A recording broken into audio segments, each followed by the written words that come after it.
Welcome, welcome, welcome. This is the beginning of the announcement for the, third season of TPP Reactions. I was gonna do an end of year ceremony, but then I just got so caught up this year because around the last quarter here, so many things were happening and overlapping as well.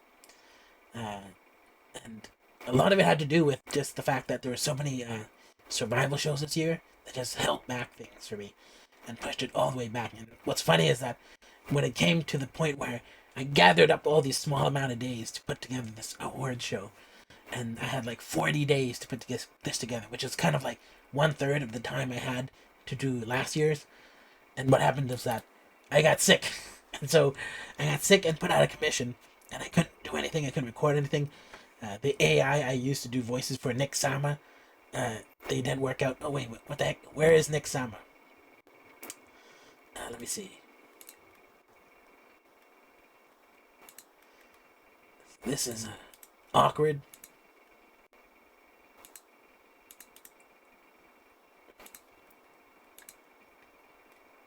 Oi, Nick Sama, where are you?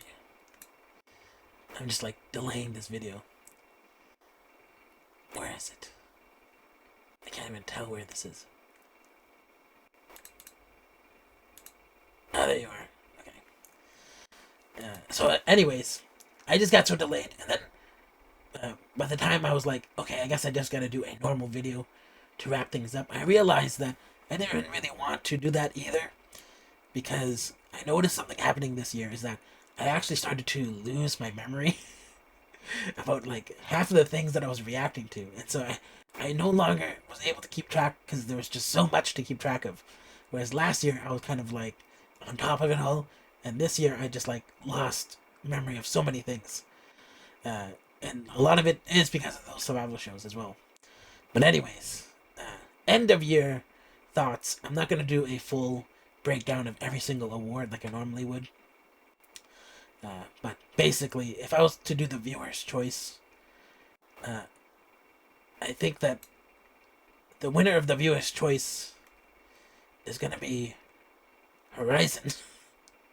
And I don't even really. They did this video called, I guess, Lovey Dovey, and there was just so many meaningful, thoughtful comments and pure viewership. Second place is gonna be Baby Metal, and then in terms of watch time, surprisingly, Moonbin and Sana Madness. And if I was to really think about it, the video top males, top groups is gonna be Madness, and I feel like that's really appropriate as well because of what happened to Moonbin, what he did, and then how it ended for him. And so I think that Artist of the Year is gonna have to go to Moonbin and Sana for Madness, and I feel like that's a good way to honor him. But also, like, I'm just being like legitimate. I'm just being legitimately honest here. Madness is one of the best songs I heard this year. It's one of the first ones in my playlist, and it's one I still listen to right now at the end of the year. And so I really like that. I think that they did a good job. If it was going to come down to it, I think that he would they would win the male group, best male group. And I can't really think of anyone else to compete even because no other song made it really into my playlist except from those guys. Now, as far as individual males go, uh, I think that it would be between Taeyang and Rio Wook. Uh, and when I really think about it, I would probably give best song to Rio Wook, but I would give best male artist to Taeyang, just because like I just feel like he had like really like awesome comeback and did a really good job.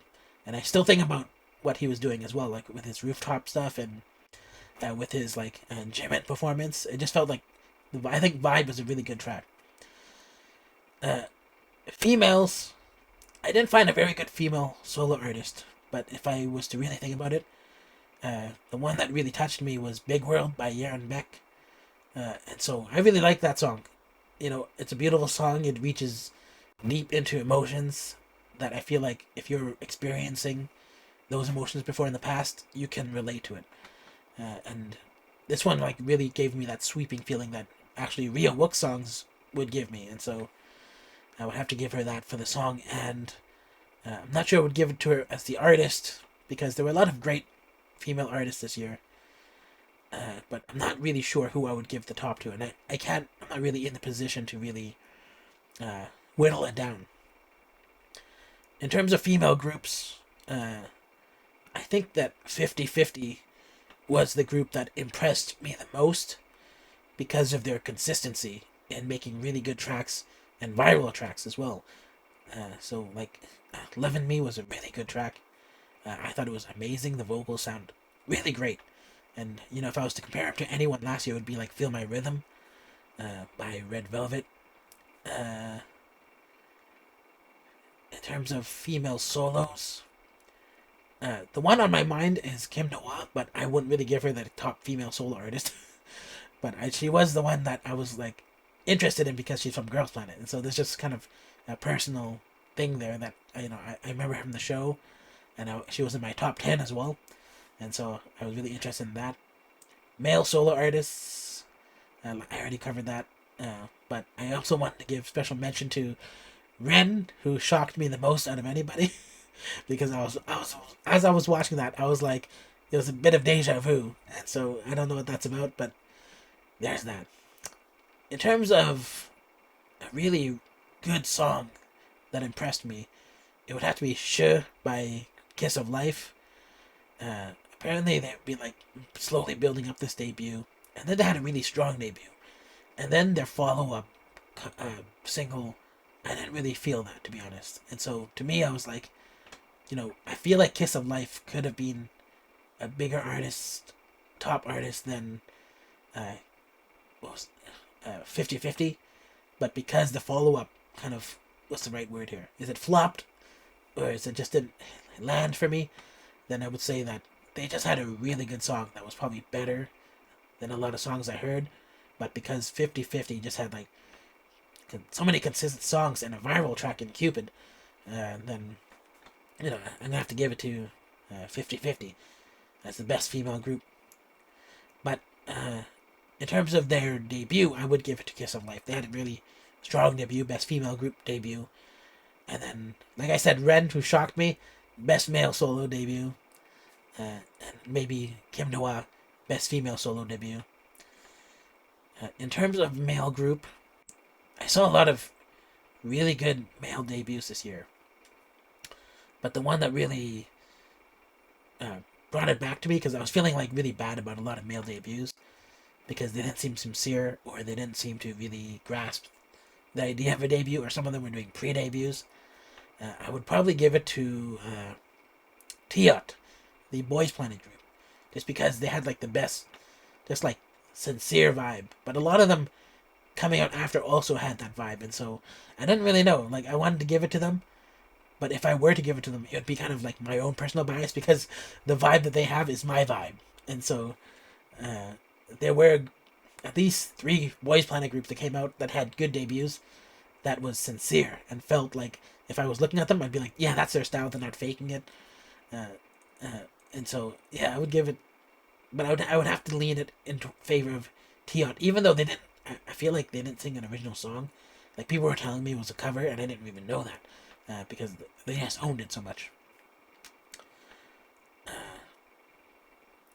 What was a good video that I saw this year? A really impressive video. I feel like Halazia by ATEEZ was like a really interesting thing. It was like a work of art to me, and it kind of like had this otherworldly kind of Paradise Lost kind of ambience to it. Twice, Moonlight Sunrise was like very different from what I expected from them. And people don't notice this, but that song and the video, especially the video, emphasizes it more than the song. Like, the song is kind of like a seductive song with some kind of like double entendres, but the video confirms it in a way and makes it kind of like a little bit gross, but it's kind of like an analogy for anal sex.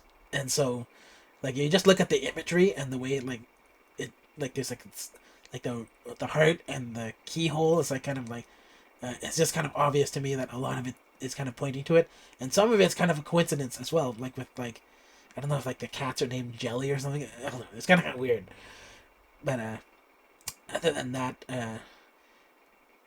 another female group that impressed me with their video was ITZY. Actually, they had the Bet on Me one, and I thought that that was like a really good video because it just gave me the feeling about them.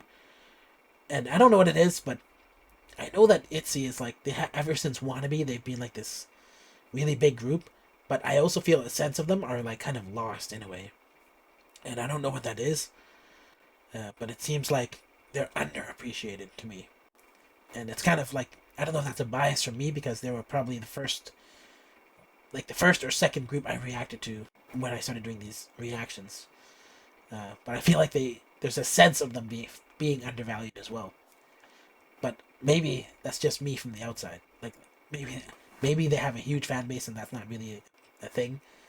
But they're not as big as some other groups for sure. But I feel like they should be.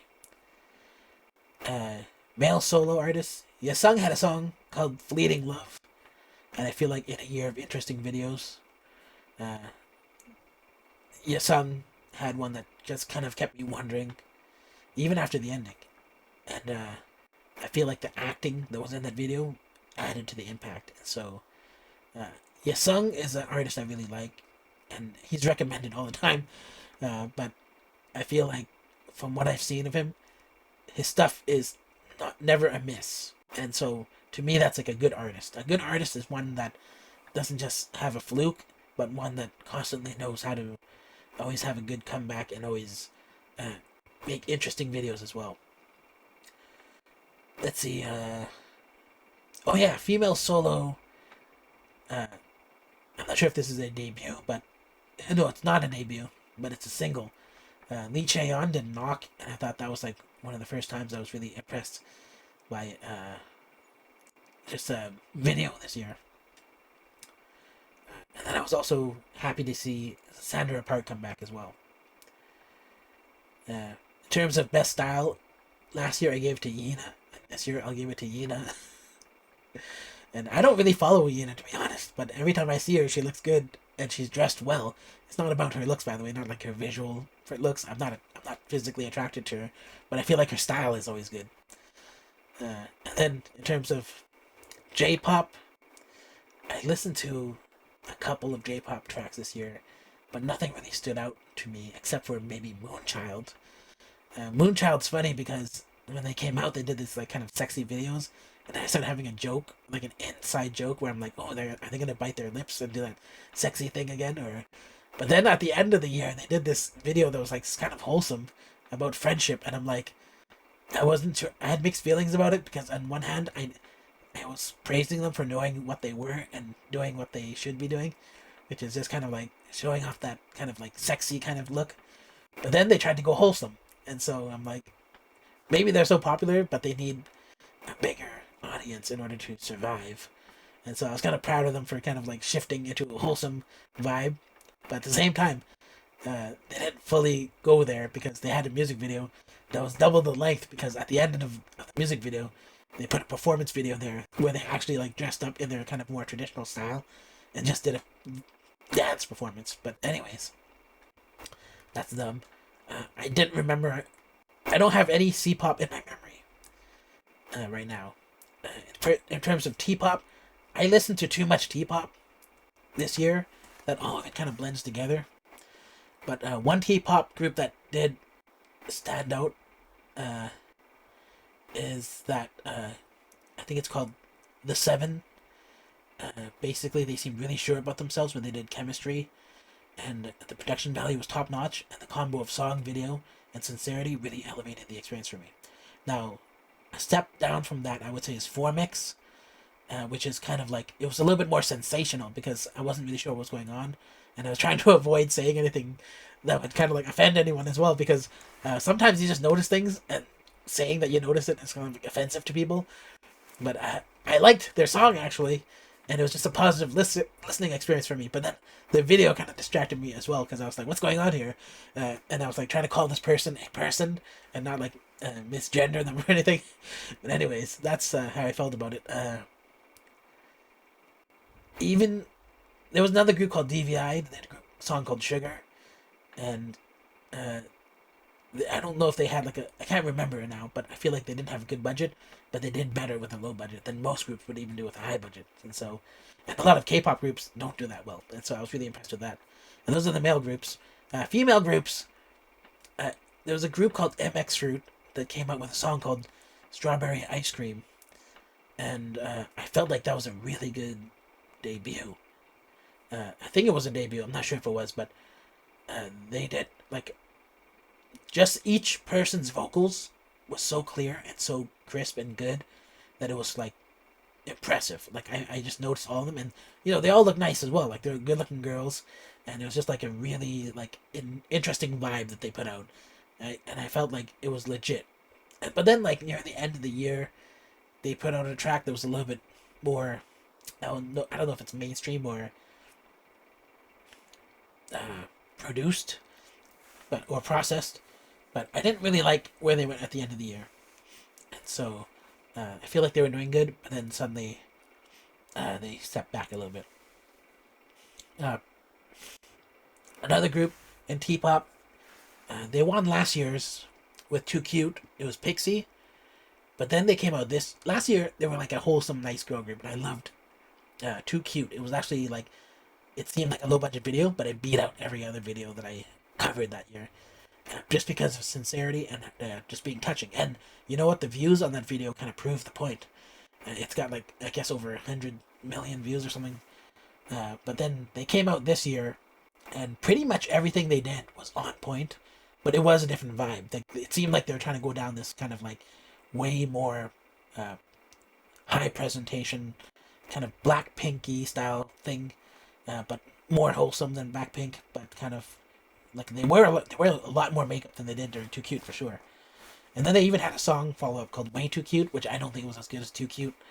Actually, I would say this is the weakest track of the year. But they had a song called Deja You, which was like really impressive. And everything about that song and that video was really impressive. I liked it a lot. It was like this. It was an escalation compared to last year in terms of like production quality. But I would still say that Too Cute is probably their best work. But Deja You is definitely like that's like as mainstream as you get in regards of mainstream appeal. And I would say Pixie's basically, if they're not like a big group already, they should be. P-pop, I looked at so many P-pop tracks, and I don't even remember most of them, even though some of them were pretty good. But I would say the one that I remember is the Day and Night by Alamat. It's just kind of a summer song with a tropification vibe, and I just remember enjoying the video and remembering it fondly. Whereas a lot of other ones, they kind of do this thing where, oh, we're kids in school, or we're like kind of a backstreet kind of group, and then you kind of forget about that because it's so generic, you know? And so in this case, I guess standing out and doing something kind of like memorable is better for you than just having a good performance or good song or anything. But they had a good song. It was a good summer song. Interesting. In terms of female groups, I didn't cover very many P-pop female groups, and so for that reason, Igig with Doob Doob is probably just default. In terms of V-pop, I only covered one V-pop artist, Sunny Ha Lin. I thought her song was beautiful. It was a kind of a confession song. It expresses like a duality of being content, and there's also like a creeping sadness that comes with longing, but there's also like a contentness. Like there's like two sides of a coin, you know. Like you want someone, or you're feeling happy about loving someone, but then a sadness is also there. And there was something in her video that just had that subtlety to it. New category this year, Indo-pop. For some reason, I ended up covering Indo-pop. I didn't really expect it, but I covered Calixto, who did Mathematics, and I feel like that song made me realize that Indo-pop was a serious player. But a lot of these kind of like sub Asian groups, a lot of making these songs and videos are way more accessible to them.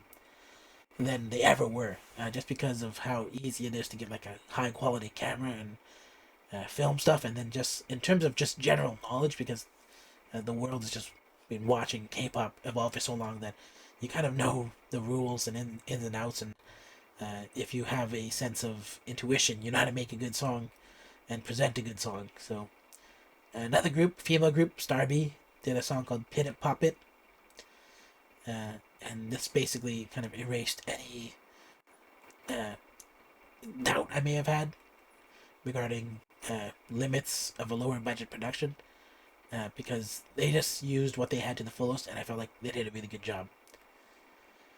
And so, yeah, that's my thoughts on songs this year.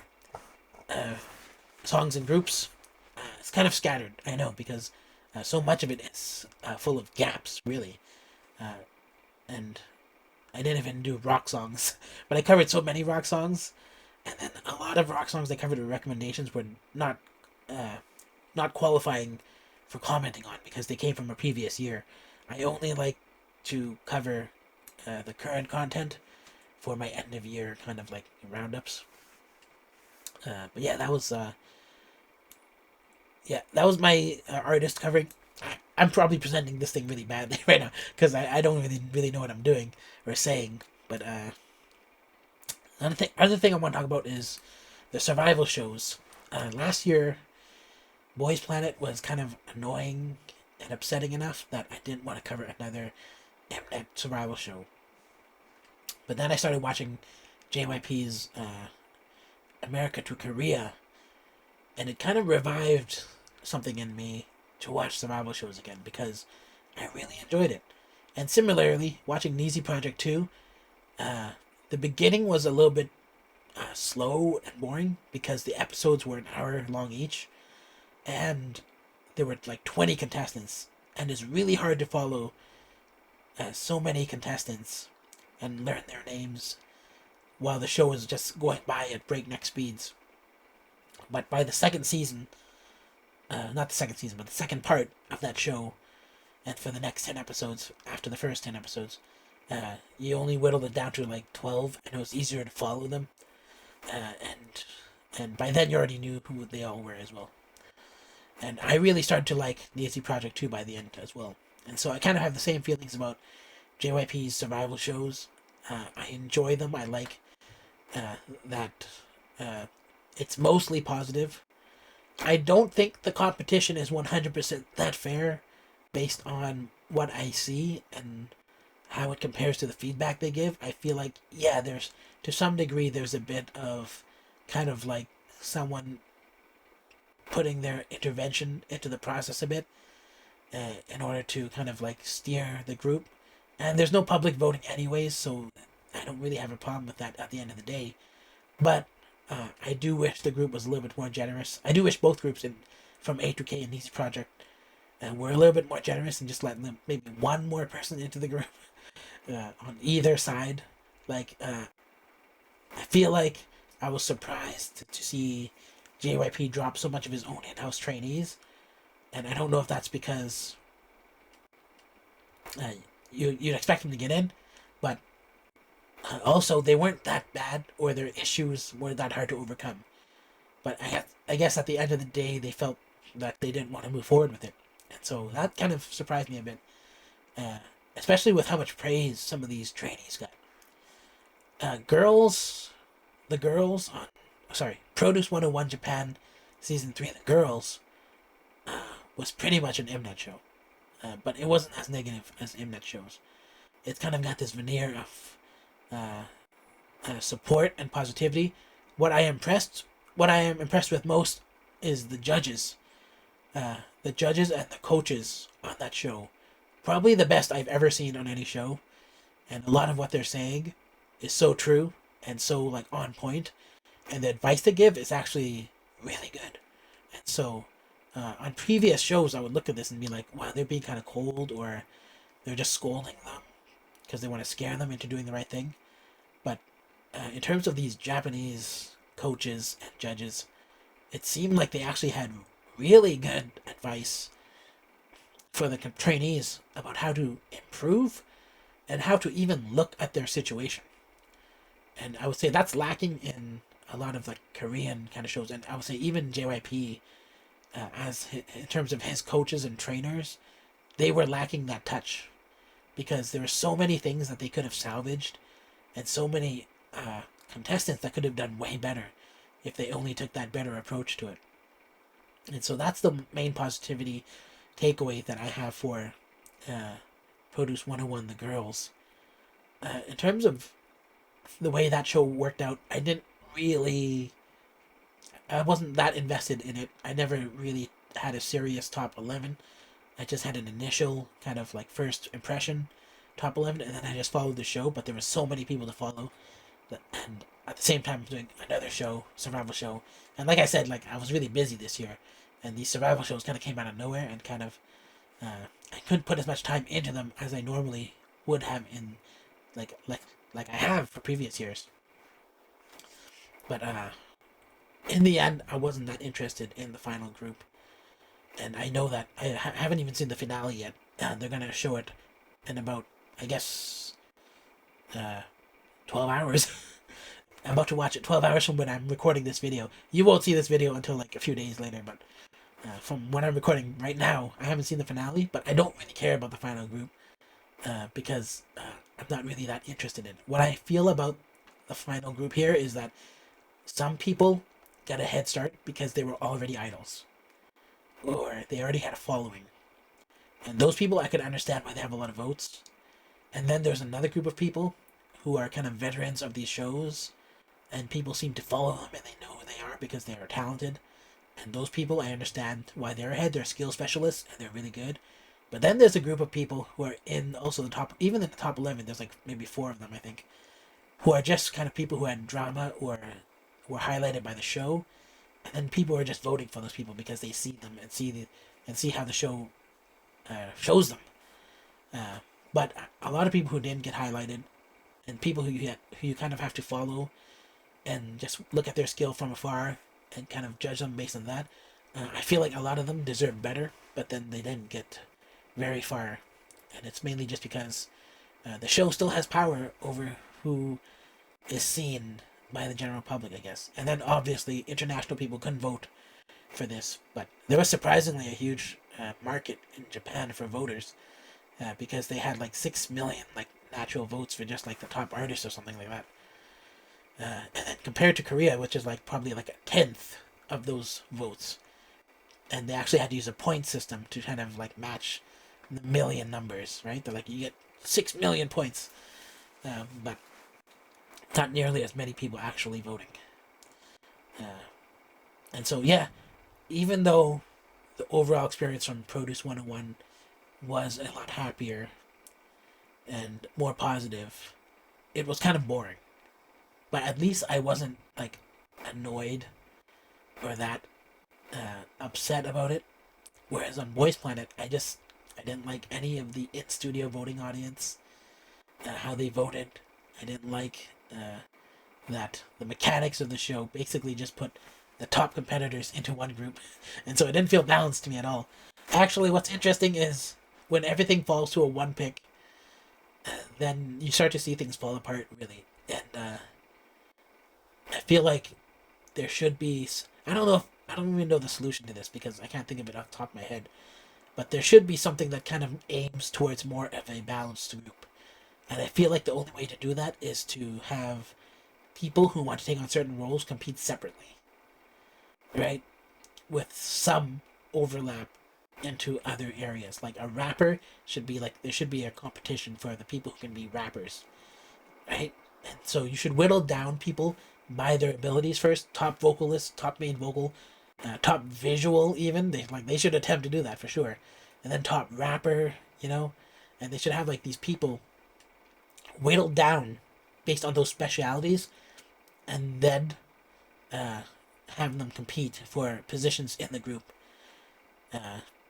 with wild cards to allow for like a second rapper, second vocalist, and stuff like that.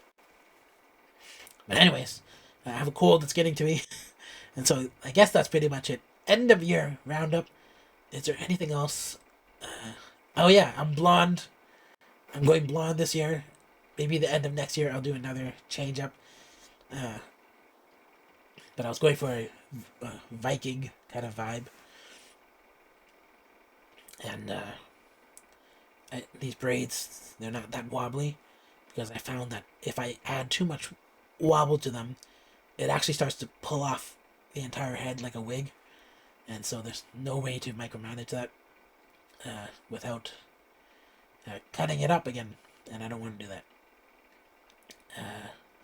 I followed a lot of 21 this year, and I was expecting Big Bang to really show me what they got solo wise, but none of that manifested. There was some high hopes at the beginning of the year, and the only one who came out is really Taeyang and Daesung, and then everyone else was extremely quiet, and I don't really know why. It seemed like